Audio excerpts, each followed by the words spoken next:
75 লক্ষ টাকা এসে গিয়েছে। আশেপাশে যত বাড়ি আছে প্রত্যেকের ফ্যামিলি মেম্বারই 75 লক্ষ টাকা করে পেয়ে গিয়েছে। গুড মর্নিং, সবাই কেমন আছো? আশা করছি প্রত্যেকেই ভালো আছো এই মেঘলা দিনে। কারণ এই যা গরম তার থেকে একটু স্বস্তি, আবহাওয়াটা একটু বেশ শান্ত হয়েছে। তো ঘটনা কি হয়েছে সেটা আজকে বলবো তোমাদেরকে। ঘটনা হয়েছে পরশুদিন হঠাৎ ব্যাংক অ্যাকাউন্টে দেখলাম 75 লক্ষ টাকা এসে গিয়েছে। ফোনের মেসেজটা দেখে তো আমি রীতিমতো অবাক। ভাবলাম যে হয়তো কোনো ব্যাংক মেসেজ হবে, ব্যাংকে গিয়ে চেক করলাম, দেখলাম আমার অ্যাকাউন্টে 75 লক্ষ টাকা আছে। এমনি সাধারণত ব্যাংকে টাকা থাকেনি 2000-3000, কিন্তু হঠাৎ করে 75 লক্ষ টাকা আর কে কাজ করবে?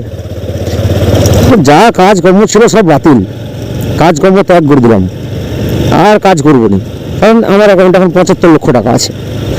ঘরে এসে মা আমাকে বলছে যে মায়ের অ্যাকাউন্টে আমি 75 লক্ষ ঢুকেছে। বিরাট খুশি। ঘরে দুজনের অ্যাকাউন্টে ঢুকেছে, দেখলাম বাবার অ্যাকাউন্টে ঢুকেছে। তো মোটামুটি প্রত্যেকের অ্যাকাউন্টে এরকম করে 75 লক্ষ টাকা ঢুকছে। শুধু আমার ফ্যামিলি নয়, আশেপাশে যত বাড়ি আছে প্রত্যেকের ফ্যামিলি মেম্বারই 75 লক্ষ টাকা করে পেয়ে গিয়েছে। যে যা কাজ করতো সবাই সব কাজ ছেড়ে দিয়েছে। কেন? কাজ করে আর কী হবে? 75 লক্ষ টাকা তো অ্যাকাউন্টে আছে, জাস্ট কিনবো আর খাবো, কিনবো আর খাবো। আমাদের বাজারে সবজি বিক্রি হয়, তো কোনো সবজি বিক্রেতা আসছে না হাটে। আমার ফুলের দোকানের পাশেই আছে মিষ্টির দোকান, সেগুলো আর মিষ্টি বান্না চলছে না। পাশের দিকে আরও যত দোকান আছে সবাই সব দোকান বন্ধ, কারণ প্রত্যেকের অ্যাকাউন্টে এখন 75 লক্ষ টাকা আছে। ঘরেও কিছু প্রত্যেকের খাওয়ার স্টক ছিল, মোটামুটি যা খাওয়ার স্টক ছিল তাতে সবারই ভালো করে মোটামুটি বিমা দশক কেটে গেছে। তারপরে হঠাৎ করে খাওয়ারের সংকট, কারণ কেউ তো চাষ করছে না, সবার অ্যাকাউন্টে 75 লক্ষ টাকা আছে। আমিও কাজকর্ম বন্ধ করে দিয়েছি, এই ফুলের কাজ সব বন্ধ। তো চাষিরা মাঠে আর ধান চাষ করছে না, সবজি চাষ করছে না, হাটে কেউ বিক্রি করতে আসছে না, চাল হচ্ছে না, কিছু হচ্ছে না। কারণ একটাই, প্রত্যেকের অ্যাকাউন্টে 75 লক্ষ টাকা আছে। সবাই ভাবছে যে আমি এবার কিনে নেবো, কিন্তু কিনবো কার কাছ থেকে? তো বাজারে তখন পড়ে গেল হাহাকার, একে মারছে সে তাকে মারছে। হঠাৎ করে এই তো সেদিন আমাদের পাড়ার মদনা, সে আমাকে 5 লাখ টাকা ধরে দিয়ে বলছে আমি চাল দিই, 5 কিলো চাল দিই 5 লাখ টাকা। জাস্ট ভেবে দেখা চালের দামটা কোথায় গেল, 1 লক্ষ টাকা কেজি। কিন্তু থাকলে তো দেবো, কারণটা একটাই, কেউ তো আর চাষ করছে না, কোথাও কিছু নেই, খাওয়ার সংকট। এরপর শুরু হলো মারামারি, আস্তে আস্তে বেঁচে থাকার জন্য একে অপরের গায়ে হামলা, মারামারি। এরপরেই হঠাৎ করে আমাকে দেখলাম একজন ছুটাচ্ছে, কারণ আমার মাংস খাবে সে। কারণ তো একটাই, 75 লক্ষ টাকা আমার অ্যাকাউন্টে আছে, আমার তো আর কাজ করার কোনো প্রয়োজন নেই, কারণ আমি এখন 75 লক্ষ টাকার মালিক।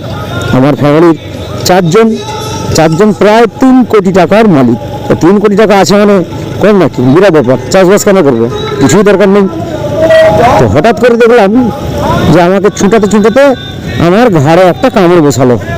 এমনি ঘুমিয়ে গেল, দেখলাম ঘড়ির কাঁটায় ভোর 3:30। তারপর দেখলাম যে পুরোটাই স্বপ্ন ছিল। তখন ভাবলাম যে ভগবান পৃথিবীতে সমস্ত কিছু হিসাব করেই পাঠিয়েছে।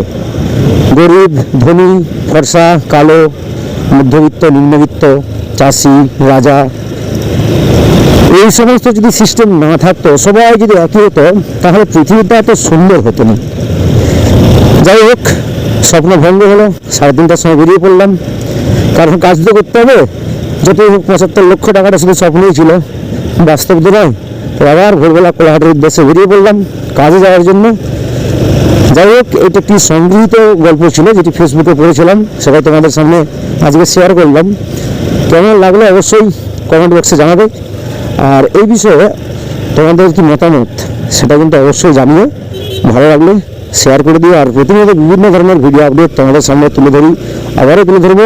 অবশ্যই আমার প্রোফাইলটিকে ফলো করে নিও। আর কিছুক্ষণ পরেই যদি আমার গন্তব্যস্থলে পৌঁছে যাব, তারপর থেকে শুরু হবে দৈনন্দিন জীবনযাত্রার সংঘর্ষের কাহিনী।